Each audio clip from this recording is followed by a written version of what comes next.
Mbak Rinanta ya? Iya. Makan duduk.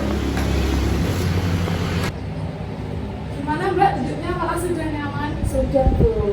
Gimana kabarnya hari ini? Alhamdulillah baik. Tadi kesini sama siapa Mbak? Sendiri aja Bu naik motor tadi. Oh, rumah Mbak itu jauh apa enggak dari sini? Mungkin sekitar 15 menit sih Bu. Macet apa enggak? Enggak, alhamdulillahnya enggak. Gimana cuacanya dari rumah Mbak tadi? Ini kayak mendung tapi gerah gitu ya Bu, Iya. di badan gitu kayak. Soalnya cuacanya kalau sore ya hujan, terus Iya. kalau siang panas. Di sini juga ya Bu. Iya sama.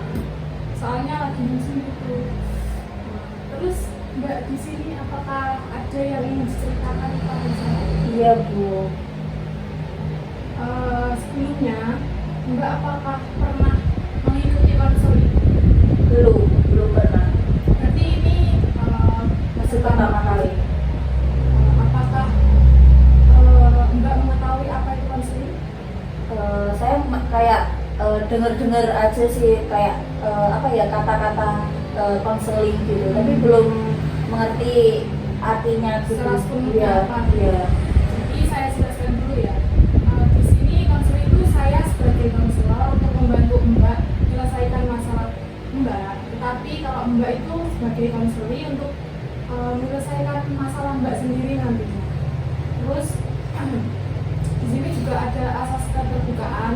Jadi Mbak itu tidak usah khawatir dan terbuka saja kepada saya. Lalu juga ada asas kesukarelaan. Jadi Mbak tadi kesini juga dengan rasa sukarela ya Mbak.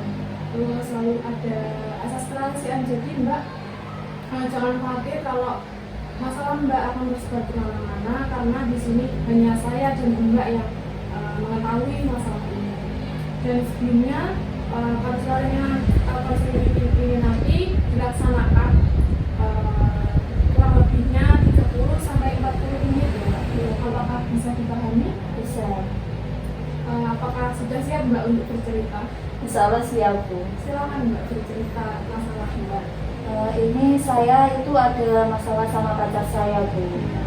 Itu saya itu awal-awal pacaran itu belum ada ya, maksudnya belum ada kayak masalah gitu. Ini masalahnya itu terjadi setelah jalan 1 tahun. Iya. Jadi saya itu merasa kayak cowok saya itu berubah lah, sikapnya itu berubah, tidak seperti dulu. Kayak misalnya itu dia itu apa ya, kayak toksik gitu, terus ya aneh-aneh lah Bu. Kayak saya itu merasa dia itu apa ya, iya. Terus kayak sudah berapa kali juga dia itu memintai saya kayak uang gitu buat dimintai TF. Kan itu saya hubungannya itu LDR ya Bu, jadi jarang ketemu lah. Nah terus itu yang masalah toksik itu dia kayak seperti saya ingin keluar sama teman saya atau saya ada tugas untuk keluar, itu dia selalu melarang saya seperti nggak usah ngapain gitu, di rumah aja kan besok juga bisa ketemu kan gitu. Itu yang membuat saya kayak apa ya, merasa tidak bisa bebas. Dan kan itu saya sama dia itu awal pacaran itu pas saya kuliah semester 1 ya Bu. Jadi kan saya juga butuh teman untuk ngobrol, ya butuh teman lah di situ saya. Dan saya harusnya kan juga sering kumpul sama teman-teman biar kayak mempunyai relasi lah, nggak sendirian waktu di kuliah. Berarti permasalahan ini pacar Mbak itu toksik kepada Mbak ya? Iya. Terus awalnya itu seperti apa perlakuan pacar Mbak kepada Mbak itu? Toksiknya itu kayak apa ya, waktu kan itu tadi kayak melarang saya, tapi tidak dengan kata-kata yang baik baik gitu. Kayak saya tuh bentak-bentak, diolok-olok gitu, kayak misalnya apa ya, dia tuh sering kali juga berkata kasar kepada saya kalau saya itu melakukan hal yang tidak disukai dia, padahal itu bukan hal yang buruk gitu. Bagi saya bukan hal yang buruk, tapi bagi dia itu membuat dia tidak senang lah gitu. Dan saya di situ kayak merasa ya sudah, tidak benar ini hubungannya ini. Pacar Mbak pas itu tuh kayak marah-marah gitu ya Mbak? Iya benar Bu, kayak meluapkan amarahnya gitu ke saya. Mungkin ya saya mengerti ya, laki-laki kalau ada masalah itu mungkin tidak bisa bicara gitu, kayak dipendam sendiri, saya mengerti. Tapi kenapa misal ada masalah itu kenapa dilampiaskan ke saya gitu, kenapa tidak bisa berbicara dengan baik-baik gitu, kenapa harus toksik, harus berkata kasar kepada saya. Lalu setelah hal itu apakah pernah menceritakan baik-baik dengan pacar Mbak? Biar Kayak tidak mengekang gitu. sebenarnya sudah sering ya Bu, kayak setiap ada masalah itu selalu segera diselesaikan sebenarnya, walaupun itu saya sampai tidurnya itu subuh-subuh gitu, karena yang membicarakan itu kayak kayak berdebat dulu ya, kayak dia nggak mau salah. Saya juga di situ posisi saya nggak merasa salah sedikit pun, padahal itu yang membuat masalah itu dia kayak membesar-besarkan masalah, kayak masalah yang kecil aja dibesar-besarin, kayak membuat masalah itu terjadi lagi, padahal itu bisa dibicarakan baik-baik. Kayak kenapa harus debat dulu ya, marah-marah dulu kan, bisa loh kayak berbicara dengan baik gitu. Begitu ya. Terus apakah pernah pacar Mbak itu melakukan perilaku yang tidak nyaman untuk Mbak? Kayak Maksudnya perilaku lain? yang selain itu. Selain itu. Itu tadi kan ya saya bilang kan kayak sering pinjam saya uang ya. Ya itu sebenarnya dia awalnya itu ngomong, Bu, ya bagaimana ya Bu, kayak saya kan ada hubungan sama dia, terus dia kesusahan, otomatis saya kayak merasa ada rasa iba kepada dia, saya harus membantu dia. Terus ya saya pinjamin, tapi dia bilangnya sebenarnya mau dikembaliin, tapi sampai putus sekarang pun belum dikembaliin, dan saya tidak maulah meminta itu kembali. Ya udah saya ikhlasin aja sebagai ya biar dia, semoga dia mengerti ya kenapa saya tidak meminta itu kembali. Dan dulu itu juga pernah tuh ya, setelah setahun itu saya itu pernah kayak dia itu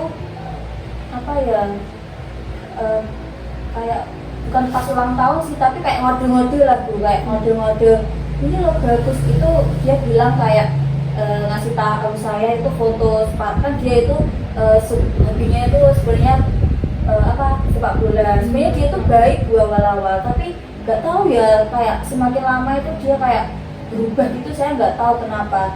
Nah itu dia ngasih tahu saya itu kan foto itu, ini lo bagus. Terus ya saya tanyain kenapa, terus mau tau apa ingin tau tak gitu kan. Terus dia ya juga sebenarnya nggak tahu ya, gerak-geriknya tuh kayak mau tapi malu gitu.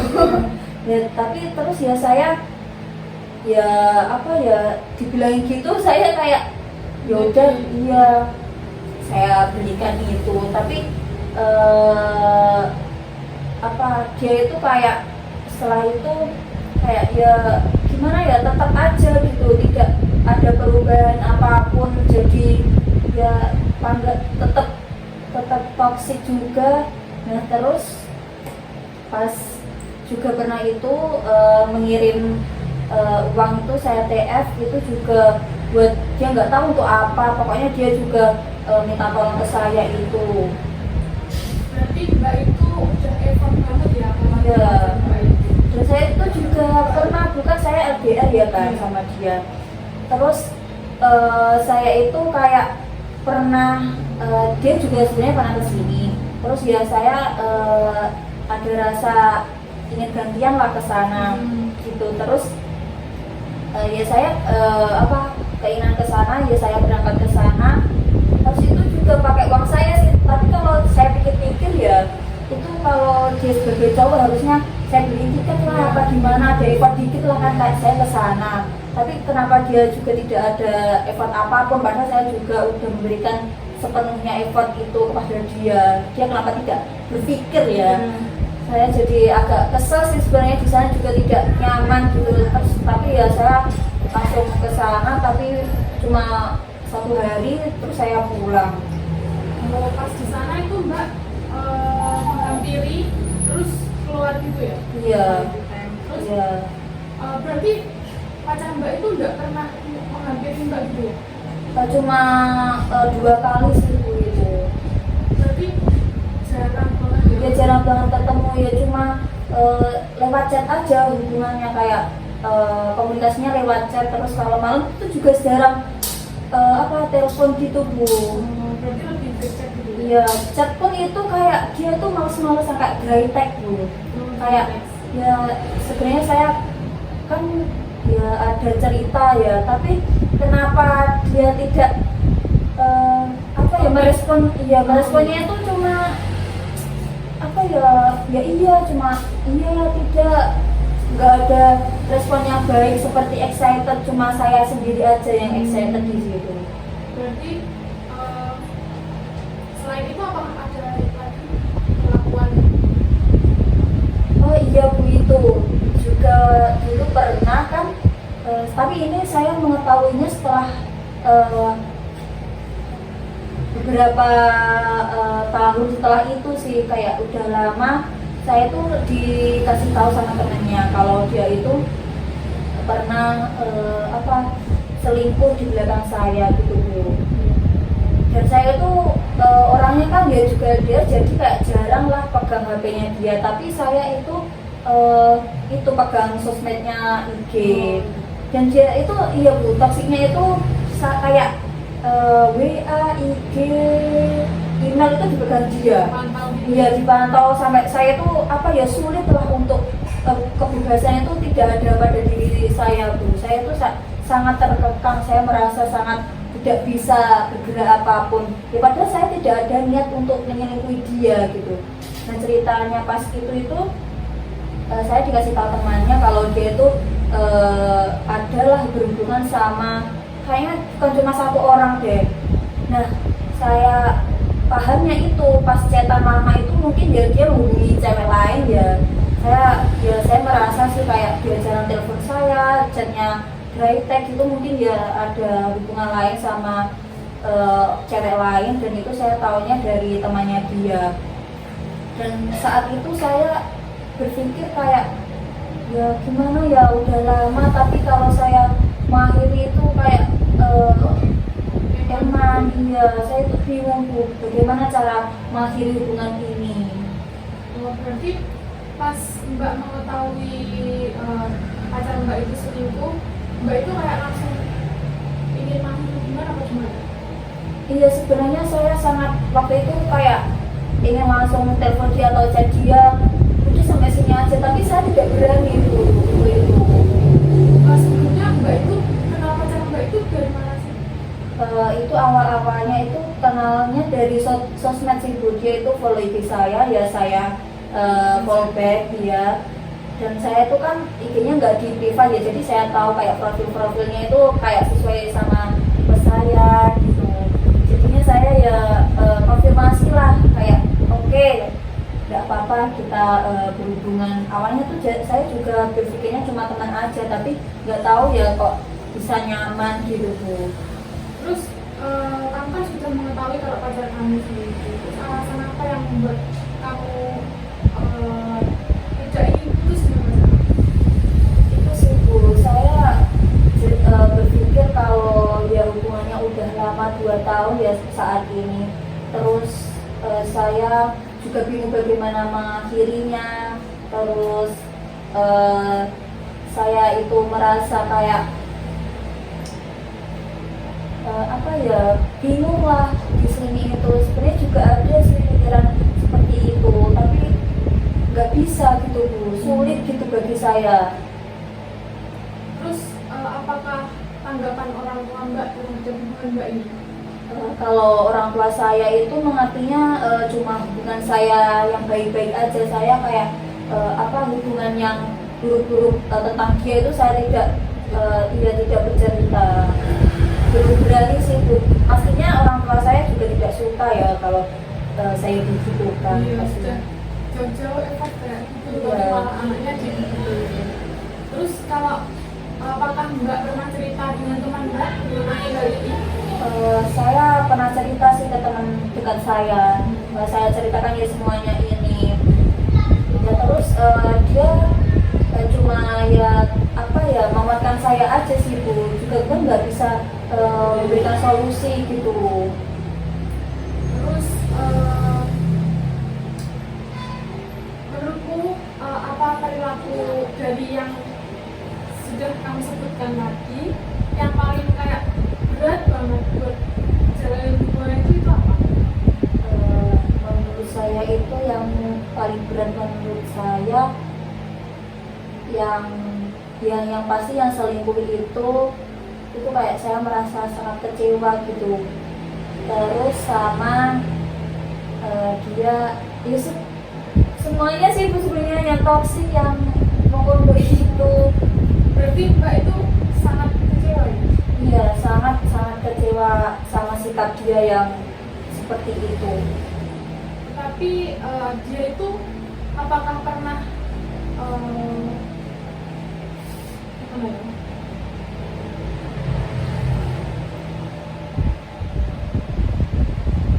Pernah berperilaku baik? Pernahnya itu ya cuma pas awal-awal deket aja sih, dan itu bukan menurut saya ya cuma chatan itu aja yang membuat saya nyaman. Itu mungkin bagi saya itu baik. Terus sama pas apa ya, bukan pas lupa sih saya Bu itu waktu kapan, tapi saya ingatnya itu dia memberi saya kayak sebuah lampu gitu buat lampu tidur gitu. Tapi sekarang karena saya mengetahui sifat-sifat dia itu, saya kasihkan ke teman saya aja gitu. Saya nggak mau menyimpan itu. Tapi ya saya itu bingung bagaimana untuk mengakhiri ini. Terus berapa tingkat rasa kekecewaan Mbak terhadap pacar Mbak kalau dihitungkan dari 1 sampai 10? Kalau ada 10.000 saya pasti milihnya 10.000, tapi karena kalau sampai 10 ya saya kecewanya 10 gitu, nilai 10 itu saya berikan untuk dia.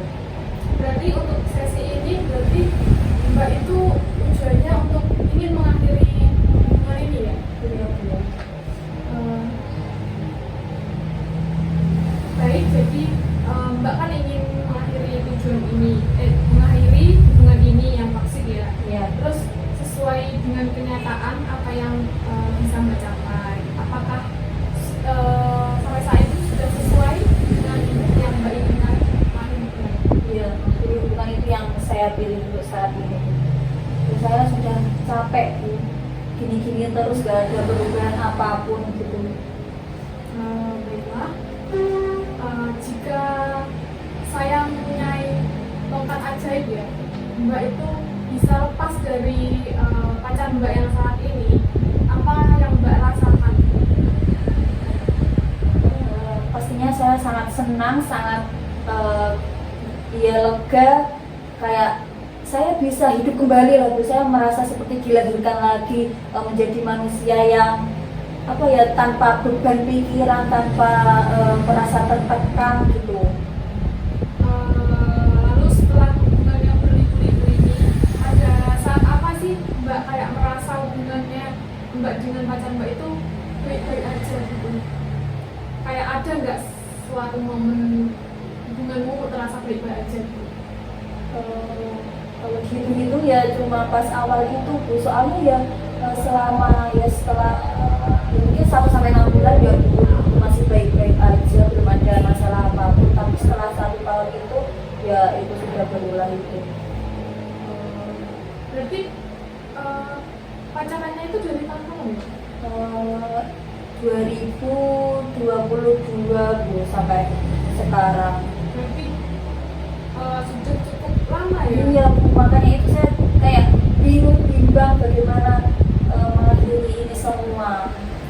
Kan Mbak itu meskipun tahu ya hubungan Mbak itu sangat berat, terus apa yang Mbak bagaimana cara Mbak itu bisa bertahan sampai saat ini gitu loh, kayak berat banget kan.